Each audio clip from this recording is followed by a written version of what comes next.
So 9 days past op. Still in a fair bit of pain actually. I can sort of get moving a little bit and you know, start feeling a bit better, but then once I move around it also starts to hurt. We've seen some of his close relationships suffer along the way, and I think that's now a great disappointment to John when he looks back and thinks about those things a little bit more closely with the benefit of hindsight. I think I first met him just after he'd come back from World Champs, so he was on a bit of a high then.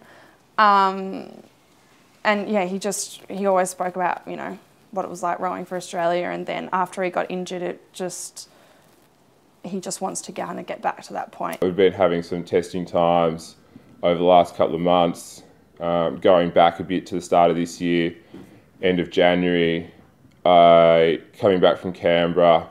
I hadn't seen her for about a month, and I knew coming back from Canberra that my legs were playing up. Sport had played too big a part in his life that he couldn't then fall back on his friends or his uni or his work or something like that. That was just taking over absolutely everything. My girlfriend had no idea that I was really struggling. She probably just thought, you know, things should be good and didn't understand why they weren't. It did affect what happened with us. What's coming, I think I'll be a very selfish person and I'll just know that this is what I've got to do and sort of, you know, have the attitude, which is hard to admit, but if you get in my way, look out, because, you know, this is what I'm going to do and no one's really going to stop me now. Dad would be more realistic, I think, than what my mum would have been. She'd be, Graham would be like, right, this has happened, same thing, well, what are we going to do?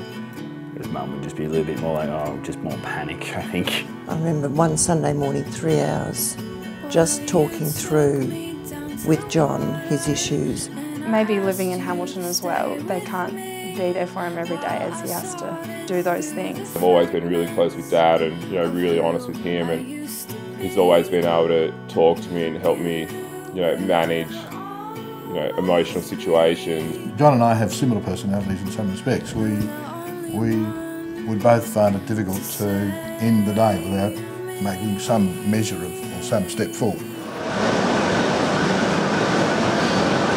feels bloody good just to be exercising, doing endorphins going around the body.